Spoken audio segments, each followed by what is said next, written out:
What's going on, guys? This is Njoku, and right now I would like to present to you a direct message that was sent to me on LinkedIn. And this is from, I'm not going to mention who it's from, but I'm just going to read to you the question that was asked of me. It says here, I just became a first-time assistant principal, and the staff either ignores me or tests me daily. I want to lead with heart, not ego, but also don't want to be a pushover. How do I earn respect without becoming someone I'm not? So right now I'm asking myself, like this message here says that, or this question says that the staff either ignores you or they're testing you daily. And hopefully it's not all happening at the same time, but I get it. There are certain people who you probably go to and say, hey, this, or that, and they run to the principal, or they only respond to you if there's consensus that they should respond to you, whether it's coming from them or coming from whoever's above you, which I'm assuming is the principal. But then you also have those who do everything, including what I just said, to test you, to see how far they can push you. And what's really important is what you said next is that I want to lead with heart, not ego. Often what you're experiencing is started because you probably came in there with ego, probably not intentionally. There's something about being a principal or assistant principal or being in a position of authority that sparks the ego. I'll give you an example. As a dean, I had my button-down shirts, my slacks, not the shoes were like, some loafers, nothing too fancy. And I was running around all day long and I was just doing what I had to do, right? As the dean of the school. But then I became an assistant principal. Guess what happened? I threw on a suit. I went out there, got me some Cole Haan, something a little bit more expensive. I started wearing shirts with cufflinks. I had a bow tie on. Those of you who know me from back in the day, I had the bow tie on. And I'd walk in with this positional authority that was grounded in my ego, because I had to show people how I presented as a leader. Even though as a dean, I was doing the same work for the most part, and I wasn't moving like that. I was a normal human being who had a position, who did have positional authority, but wasn't grounded in ego, because my colleagues they were my friends, and that my job was there to support them. And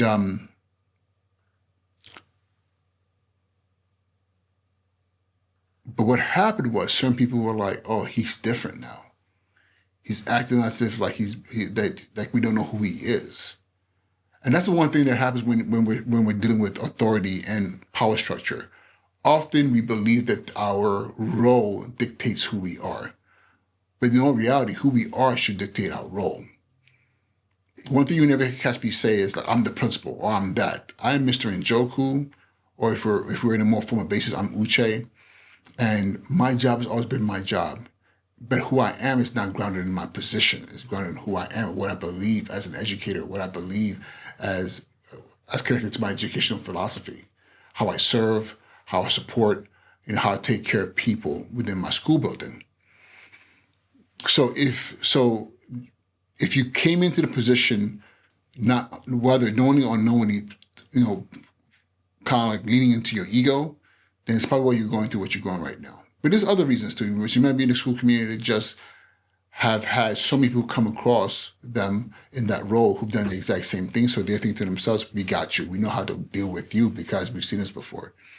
So now, with that being said, how do you come back to center again, leading with heart?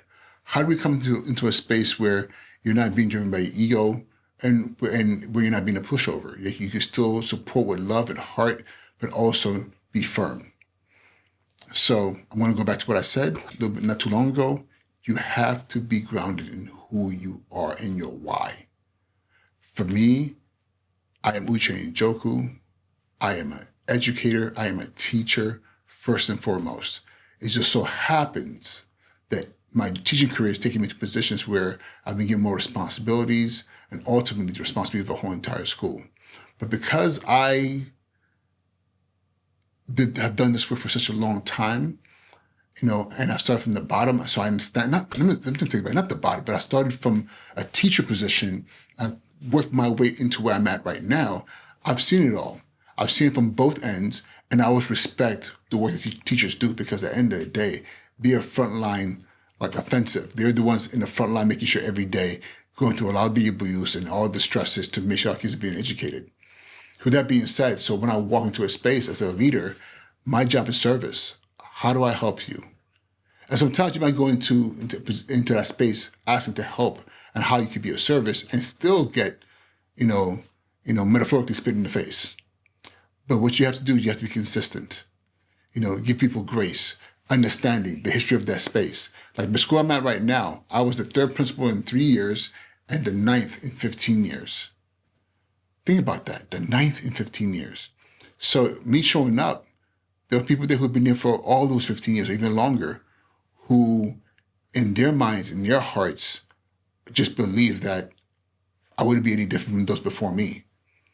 I had to show them by being consistent. I had to show them by grounding my work in who I am and what I believe, and just saying whatever, and also making sure whatever I said I was going to do was what was done.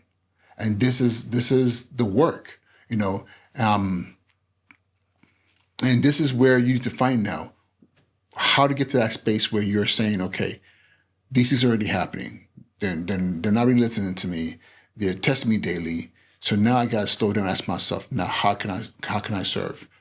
And put my ego to the side. I might still be getting the same disrespect, whatever the case is, but I'm going to be consistent in serving.